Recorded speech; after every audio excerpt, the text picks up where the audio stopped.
ఈరోజు ఏపీ రైతు సంఘం సిపిఐ పార్టీ ఆధ్వర్యంలో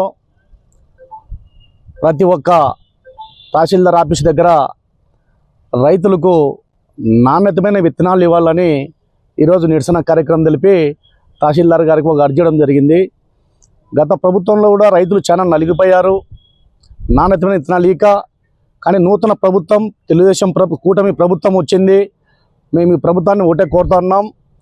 గత ప్రభుత్వంలో రైతులు చాలా నలిగిపోయి చాలా ఆత్మహత్యలు చేసుకొని ఇబ్బందులు పడారు. కానీ ఈ నూతన ప్రభుత్వాన్ని కూడా మేము రైతు సంఘం సిపిఐగా నాణ్యతమైన విత్తనాలు ఇచ్చి రైతులను కాపాడాల్సిందిగా అదేవిధంగా కోరుతా ఉన్నాం. అందులో భాగంగా 20,000 రూపాయలు కూడా రైతులకు ఏమైతే హామీలు ఇచ్చారో అవి కూడా వాళ్ళ అకౌంట్లలో వేయాలని చెప్పి నూతన ప్రభుత్వాన్ని కోరుతా ఉన్నాం. ఈరోజు రాష్ట్ర వ్యాప్తంగా మరి అన్ని మండల కేంద్రం దగ్గర, నియోజకవర్గ కేంద్రం దగ్గర నకిలీ విత్తనాలు పైన మరి అరికట్టాలని. ఎందుకంటే ఒక్క తూరే మన పంట పండేది, దానివల్ల రైతులు పంట పండకపోతే వ్యవస్థ కూడా నాశనం అవుతుంది. దీనిపైన అధికారులు కూడా చర్య తీసుకోవాలని చెప్పి కోరుతా ఉన్నాం. అదే కాకుండా ఇప్పుడు మన 20,000 రూపాయలు కూడా మన కొత్త నూతన ప్రభుత్వం వచ్చింది.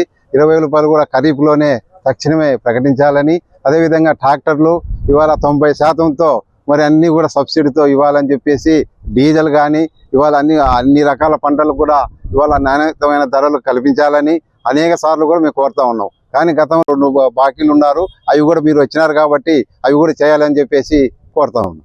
ప్రతిది వీళ్ళ రెవెన్యూ డిపార్ట్మెంట్ ద్వారానే వాళ్ళకి చేరవేయాలని చెప్పేసి ఇస్తున్నాం.